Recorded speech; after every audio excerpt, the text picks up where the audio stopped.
Mesdames et messieurs, bonsoir et bienvenue dans cette nouvelle édition de Viva Événement.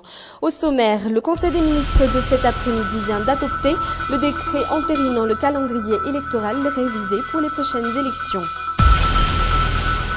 1 300 € par mois, c'est la somme qu'il faut avoir pour pouvoir poursuivre ses études en France, le rêve de milliers d'étudiants malgaches en ce moment. L'imminence d'une intervention militaire en Syrie, l'armée américaine attend le feu vert de Barack Obama. À Damas, la population balance entre incertitude et résignation. Enfin, le cinquantenaire du discours de Martin Luther King malgré la Syrie, le président américain va célébrer les 50 ans du célèbre discours I Have a Dream sur l'égalité entre les communautés. Il va prononcer un discours sur la place Lincoln Memorial à Washington.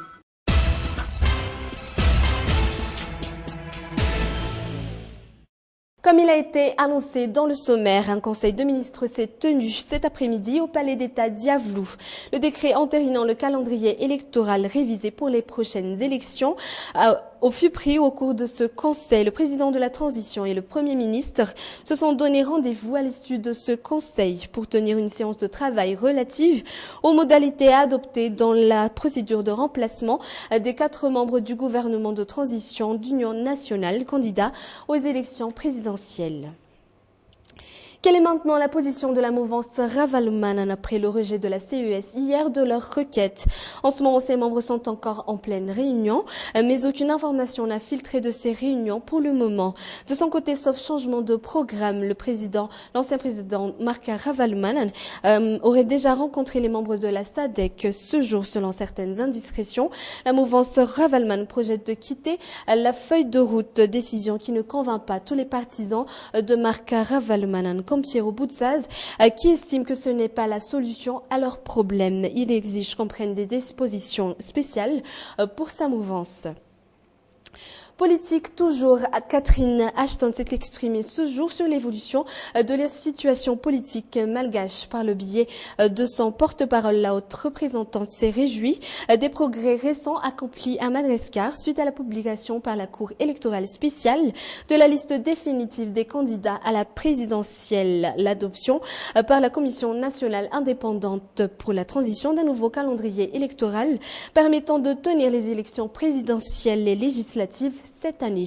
La haute représentante exhorte tous les acteurs malgaches à se conformer au processus en cours et à travailler ensemble pour respecter ce nouveau calendrier électoral et à assurer la réussite des élections. Par ailleurs, elle confirme l'engagement de l'Union européenne à soutenir dans ces conditions le processus électoral en vue du retour à l'ordre constitutionnel.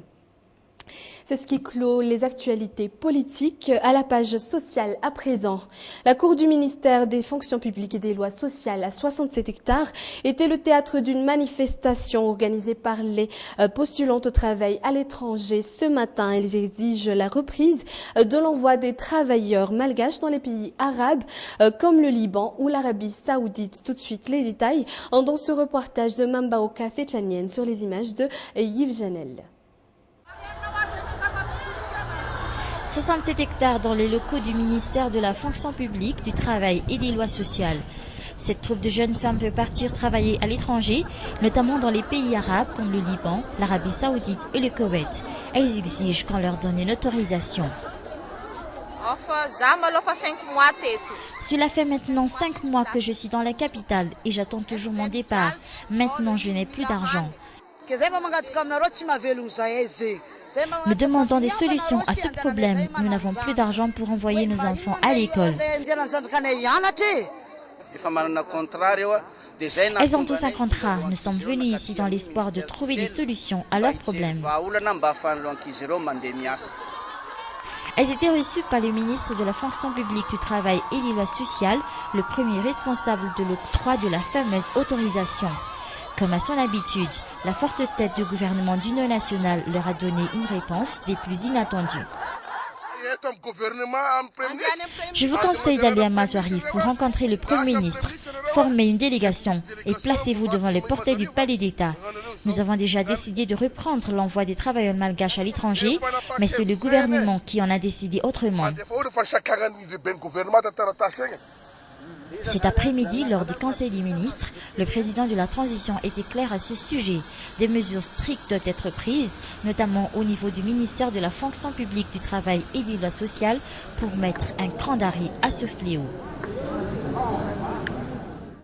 Un tout autre sujet à présent. Dans 3 ou 4 semaines, les tout-petits vont revenir sur les bancs de l'école. Nous avons parlé des cartables vendus dans les magasins dans notre édition d'hier. Aujourd'hui, nous allons parler des cartables vendus dans les marchés de friperie de la capitale. Comme à Ndjavouang ce matin, les parents se bousculent pour avoir le bon cartable qui ne sera pas facilement usé jusqu'à la fin de l'année scolaire, contrairement au cartable Made in China. Reportage sur les images de Yves Janel. Le marché d'Ndjavouang a quelques semaines de la rentrée scolaire. Les cartables de toutes marques envahissent les étals. Saoul, cette mère de famille, prépare la rentrée de son enfant.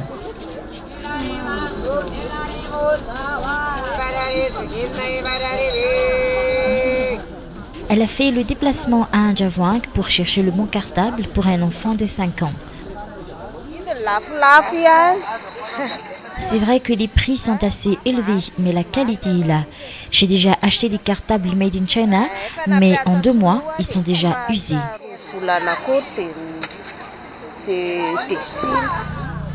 Les cartables se vendent facilement à cette période de l'année, nous confie ce commerçant. Les cartables friperies seraient de très bonne qualité.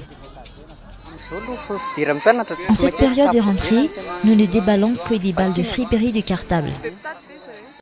Ces cartables friperies à peine déballés et déjà les clients se bousculent pour trouver le bon cartable encore en bon état. Comme dans les magasins, ce sont surtout des cartables pour les petites filles à l'effigie de Barbie et ceux portant l'image de Ben 10 qui abondent et sont très recherchés. C'est vrai que les cartables se vendent très bien, mais on ne peut pas en profiter pour augmenter le prix. En effet, les prix de ces cartables de friperie sont à peu près les mêmes que ceux vendus en magasin, mais c'est la qualité qui les différencie et de loin, d'après les vendeurs de produits de friperie. Ces cartables, même s'ils ont déjà été utilisés, résistent jusqu'à la fin de l'année scolaire.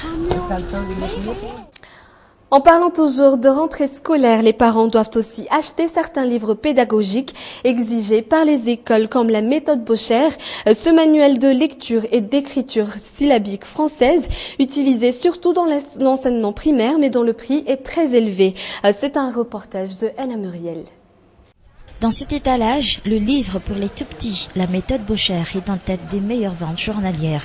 C'est en effet le livre le plus vendu, mais c'est aussi le plus cher des livres pédagogiques.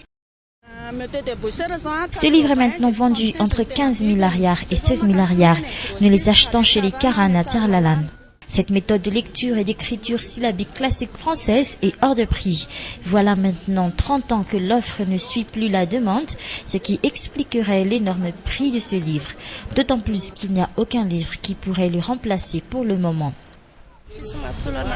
C'est vrai qu'aucun livre ne le remplace, mais des fois, il y a une rupture de stock au niveau des importateurs. Mais après quelques semaines, ils sont de nouveau disponibles. Mais pourquoi on ne doit utiliser que la méthode Bocher?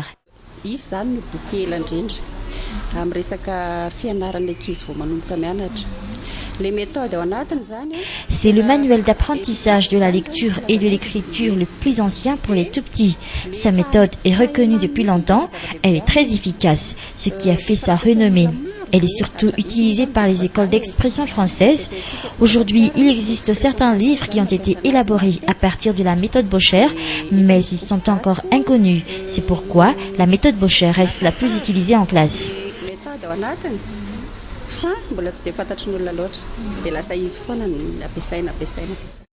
Tous les ans, cette librairie arrive à écouler pas moins de 500 livres de méthode Bocher, et ce, rien que pendant la rentrée scolaire. Ce livre qui est utilisé par 80% des écoles primaires.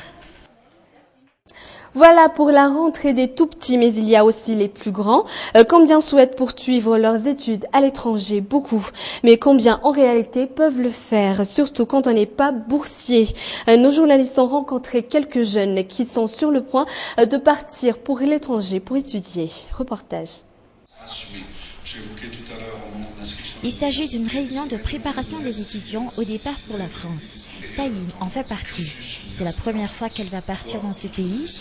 Elle devra affronter une nouvelle culture et surtout changer de mode de vie. Je pense que je saurai quoi faire une fois arrivée là-bas. Puis, il y a aussi la question du logement.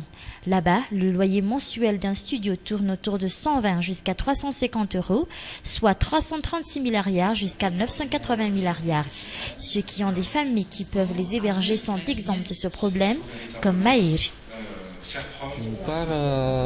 J'ai une tante qui peut m'héberger là-bas, mais mes parents prennent en charge le reste de mes dépenses. Sonia, elle aussi, va partir en France. Elle n'est pas boursière. Une fois là-bas, elle espère pouvoir faire de petits boulots pour payer ses frais de scolarité. J'ai dû travailler pendant 5 ans pour financer mes études là-bas. Je ne suis pas boursière, c'est pourquoi je dois aussi faire de petits boulots pour subvenir à mes besoins. Campus France accompagne ses étudiants dans leur démarche, leurs conseils et les oriente également. En parlant de conseils, Campus France recommande toujours aux étudiants de se concentrer uniquement aux études une fois arrivés en France. C'est vrai qu'il y a une possibilité de travailler en France pour les étudiants étrangers qui y viennent, mais comme on a pu l'évoquer, ça n'est pas en soi une solution parce que c'est extrêmement compliqué de suivre des études tout en travaillant. Même en travaillant à mi-temps, c'est très très difficile et donc on déconseille aux étudiants, s'ils peuvent, éviter d'avoir à le faire que de travailler.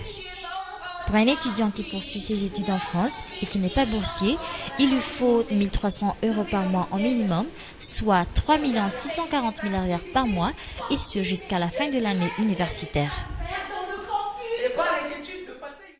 En parlant toujours des jeunes, en plus du chômage, les offres d'emploi ne suffisent plus en ce moment pour les étudiants sortants, surtout ces 4 dernières années. Depuis 2012, le temps que prend un jeune pour se trouver un emploi a doublé, d'où la hausse remarquable de la création de petites entreprises dans le secteur informel, 93%, selon les chiffres délivrés par l'Instat.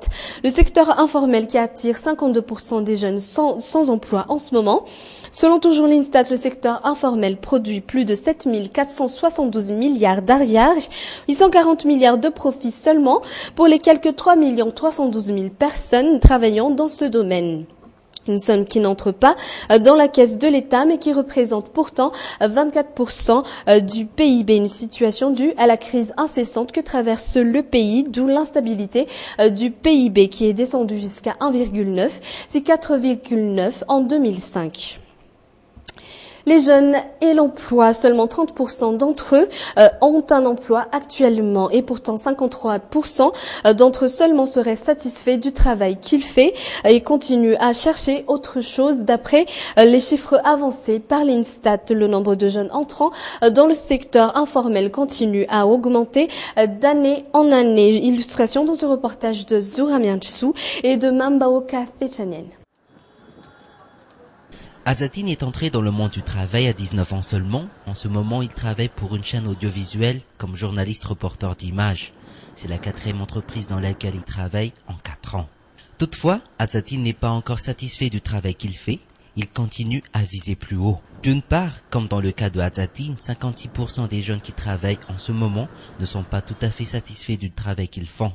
D'autre part, plus de 75% des jeunes de moins de 30 ans sont encore considérés comme chômeurs ou cherchent encore un emploi, dont la plupart fondent leur propre entreprise dans le secteur informel. Ir est l'un d'eux. Cela fait des années qu'il cherche un emploi, mais en vain. Finalement, il est devenu gargotier ici à Mamassen.